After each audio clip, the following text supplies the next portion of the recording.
Hello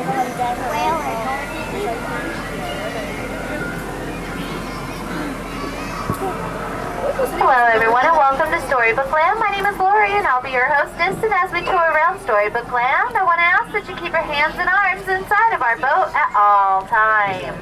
We'll see. Uh-oh, it looks as though we're about to be swallowed by Monstro. But not to worry, because when Monstro swallowed Pinocchio and Geppetto, they lit a fire. This fire made Monstro sneeze. Monstro sneezed so hard he blew his tail right off, which gives us our entrance into Storybook Land. See? No tail. And so he blew his whole tail off. See? If we burn a fire in there, it will make us sneeze. Over to our left is the home of the Big Bad Wolf, and over on our right are three little houses. The first house is made of straw, the second house is made of sticks, and the third house is made of wolf-proof bricks. All three of these little houses belong to the three little pigs.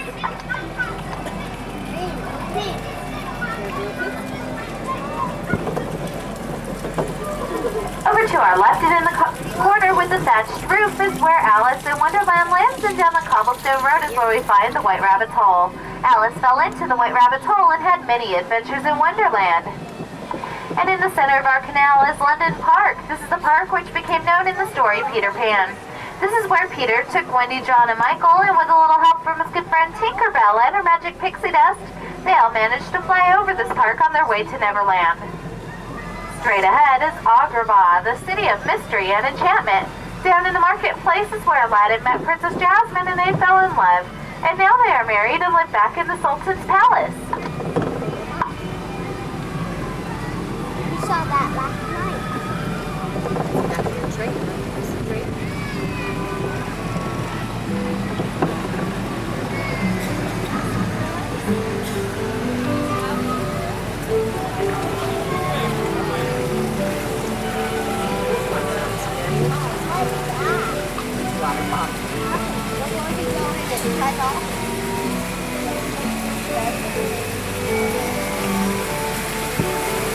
It looks as though we're about to enter our Cave of Wonders.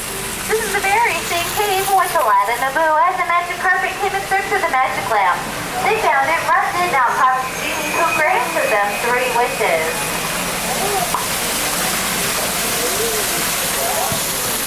Over to our right is the home of Snow White and her 7 dwarf friends, and if you look back in the corner, you will see the sparkling jewel mines. This is where the 7 dwarfs still whistle while they work. And over to our left is Cinderella's chateau. This is where she lived with her wicked stepmother and 2 evil stepsisters. But since she married Prince Charming, she lives up on top of the hill in the pink and gold dream castle, which overlooks the entire village below. And if you look about halfway up the hill, you will see the pumpkin carriage, which Cinderella took the night of the ball.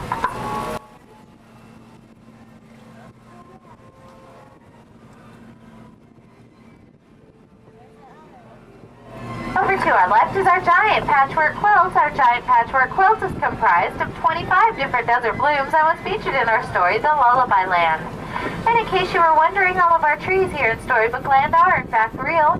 They grow approximately ½ inch a year and have been miniaturized by a special process known only to Tinkerbell.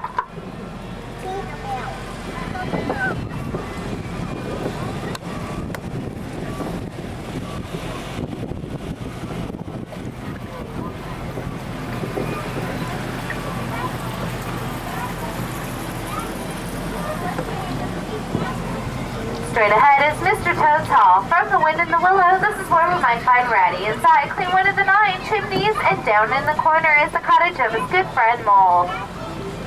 Right next door to Mr. Toad's Hall are 3 old mills. The old mill in the center is famous for keeping a lot of the farm animals warm during the terrible winter storms in the old mill. And straight ahead beneath the Alpine Mountains is where Pinocchio lives. This is where Geppetto carved Pinocchio from a block of wood and made a wish upon a star that he become a real child, and eventually he did. Beneath the willows, we might be able to hear Sebastian, Scuttle, Flounder, and friends as they serenade Prince Eric and Ariel from The Little Mermaid.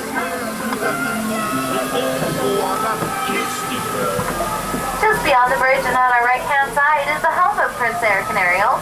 This is the same land in which Ariel took her first steps as a human after rescuing Prince Eric from his terrible shipwreck.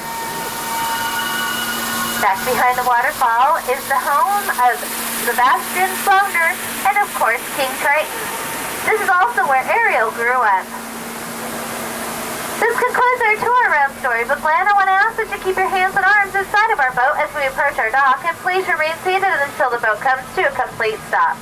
Thank you very much for joining me here at Storybook Land, and enjoy the rest of your stay here at Walt Disney's Magic Kingdom.